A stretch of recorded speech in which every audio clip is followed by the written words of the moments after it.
কাজল শেখের বিস্ফোরক মন্তব্য। নানুর বিধানসভার থুপসারা অঞ্চল তৃণমূল কংগ্রেস কার্যালয়ে কর্মী সমর্থকদের সঙ্গে সাংগঠনিক আলোচনা ও আগামী দিনের উন্নয়নমূলক কর্মসূচি নিয়ে বিশেষ আলোচনায় বিস্ফোরক মন্তব্য উঠে এলো। অনুব্রত মণ্ডল 2 বছর পর জেলায় আসার পরে কাজল শেখের মন্তব্যে ঘোর আলোচনা। তাহলে কাজল শেখ এখানে কাদের উদ্দেশ্যে এই বিস্ফোরক মন্তব্য? আমি চুরি করে বসে নাই,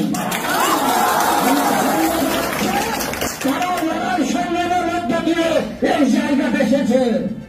সুতরাং সকলকে বলবো সংঘবদ্ধ হয়েছিল, একত্রিত হয়েছিল। লড়াই সংগ্রামের দিন শেষ হয়ে গেছে। মমতা বন্দ্যোপাধ্যায় উন্নয়নের মাধ্যমে বাংলার পরিবর্তন ঘটিয়েছে। 2024 নির্বাচনে নানুর বিধানসভা থেকে 82,210 ভোটের যে লিড তৃণমূল কংগ্রেসের আমার সৈনিকেরা দিয়েছে, আমার ভাইরা দিয়েছে, আমার মায়েরা বোনেরা ভোট দিয়েছে। এর আগে কোনদিন এই লিড ছিল না। এই প্রথম 82,210 ভোটের ব্যবধানে বিরোধীরা আমরা পরাজিত করেছি, নাস্তা নাবুদ করেছি।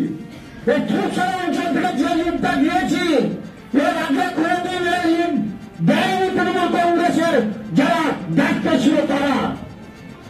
কেন লিড দেয়নি? মানুষ কেন ভোট দেয়নি? তাদের চলার পথ খারাপ ছিল। মমতা বন্দ্যোপাধ্যায়, অভিষেক বন্দ্যোপাধ্যায়কে যাতে মানুষ ভোট দেয়। মমতা বন্দ্যোপাধ্যায় যে 84টা প্রকল্প চালু করেছে, সেই প্রকল্পগুলোকে সঠিকভাবে বাস্তবায়িত করতে পারেনি।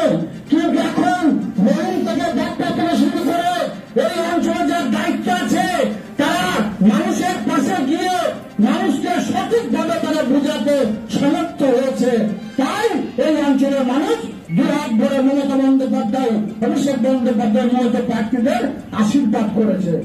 তাই আগামীতে 26 নির্বাচনে আমরা দেখিয়ে দেব নানুর বিধানসভায় মানুষ যারা তৃণমূল কংগ্রেস ঝান্ডা থাকতে চান, যারা হিন্দু মুসলমান শিখ খ্রিস্টান ইসলামের মধ্যে বিভেদ সৃষ্টি না করে যারা থাকতে চান, মমতা বন্দ্যোপাধ্যায়, অভিষেক বন্দ্যোপাধ্যায় চলার পথকে অনুসরণ করে যারা থাকতে চায়, তাদেরকে নিয়ে আমরা টিম তৈরি করেছি।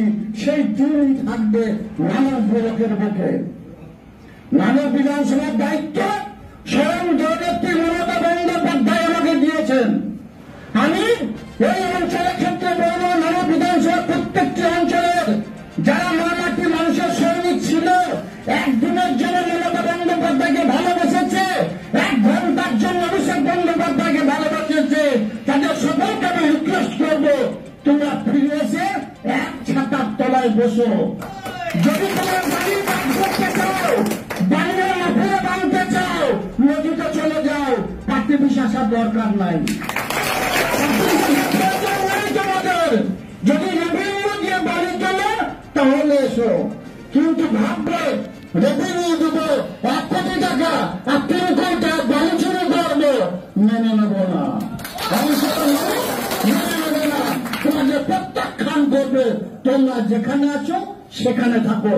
আমাদের অঞ্চলের মানুষ যারা আছে, যারা মানুষের উপকার করতে চায়, মানুষের পাশে থাকতে চায়, মানুষের হয়ে কাজ করতে চায়, তাদেরকে বিভ্রান্ত করার চেষ্টা দয়া করে না করলে আমরা তোমাদের সম্মান দিতে রাজি আছি। আর এই অঞ্চলের আরেকবার বলে যাচ্ছি, যারা 1 ঘন্টার জন্য, 1 মিনিটের জন্য মমতা বন্দ্যোপাধ্যায়, অভিষেক বন্দ্যোপাধ্যায়কে ভালোবেসেছে, চায়ের দোকানে আড্ডা না মেরে অন্য কোন দোকানে গোষ্ঠীবাজি, গ্রুপবাজি না করে দলীয় কার্যালয়ে এসে সকলের সঙ্গে আলোচনার ভিত্তিতে অঞ্চলে যা লিডার আছে তাদের নেতৃত্বে অঞ্চলে কাজ করো, মেনে নেব। কিন্তু কেউ যদি ভাবে আমি হরি হয়ে গেছি, আমি হরিদাস পাল, তুমি হরিদাস পাল থাকো, অঞ্চল আসার দরকার নাই, দল করার দরকার নাই।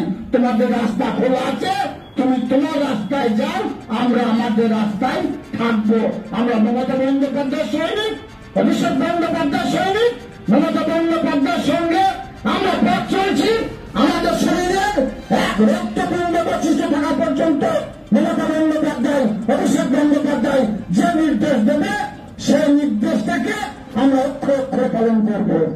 এই দলটা অনেক কষ্ট করে, অনেক লড়াই করে, অনেক সংগ্রামের মধ্য দিয়ে এই নানা বিধানসভা থেকে সিপিএমের হার মাত্রে আমরা কাটিয়েছি।